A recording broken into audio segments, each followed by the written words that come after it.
ہوں. ہم مانتے تو ہیں اللہ پاک رزق دینے والا ہے, ٹھیک ہے, سود کا کام کرتا ہے. کیوں کرتا ہے سود کا کام؟ یقین نہیں ہے نا کہ حلال کماؤں گا تو پیچھے رہ جاؤں گا. ملاوٹ, رشوت, ڈاکہ, چوری, اگر ان تمام غلط کاموں کے پیچھے آپ دیکھیں تو یقین نہیں ہوتا کہ یار ملاوٹ نہیں کروں گا تو مال نہیں بکے گا, پیسے والا کیسے بنوں گا, غریب ہی رہ جاؤں گا. یقین ختم ہو گیا ہے, جس کی وجہ سے ہر دوسرے آدمی کو جناب غلط کام کرنا ہے. آگے چلیے, ہم مانتے ہیں نماز دنیا بھی سنوار دیتی ہے, آخرت بھی سنوار دیتی ہے.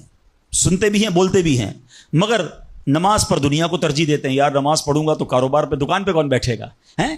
نماز پتہ ہے آخرت اور دنیا سنوار دے گی, یقین نہیں ہے. اسی طرح ہم مانتے ہیں کہ مسلمان کی ترقی قرآن پر عمل کرنے میں ہے, مگر نہ قرآن خود پڑھتے ہیں نہ اپنے بچوں کو پڑھاتے ہیں. ہم مانتے ہیں کہ اللہ پاک دعائیں قبول فرماتا ہے, مگر بے یقینی ہے. اول تو دعا مانگتے نہیں ہیں, اور مانگتے ہیں تو یقینی نہیں ہوتا.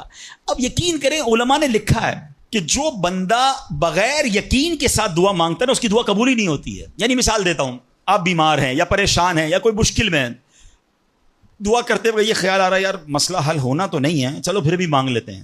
علماء کہتے ہیں حل ہی نہیں ہونا ہے, تمہیں رب پر ہی بھروسہ نہیں ہے. اب مثال دیتا ہوں اس کو ایک بلا تمثیل. آپ کا کوئی ملازم ہے, اس کو پیسوں کی ضرورت ہے, اور وہ آپ کے پاس آ کے کہتا ہے صاحب 5,000 روپے کی ضرورت ہے, مجھے لگتا تو نہیں آپ دیں گے, چلیں پھر بھی آپ سے مانگ ہی لیتا ہوں.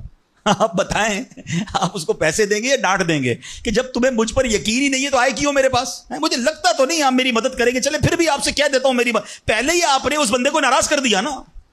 ہم کہتے نہیں ہیں, مگر ہماری بے یقینی یہ کہہ رہی ہوتی ہے, اور اللہ سے دعا کر رہے ہوتے ہیں کہ اللہ مجھے امید تو نہیں تو دے گا, پھر بھی میں مانگ رہا ہوں. تو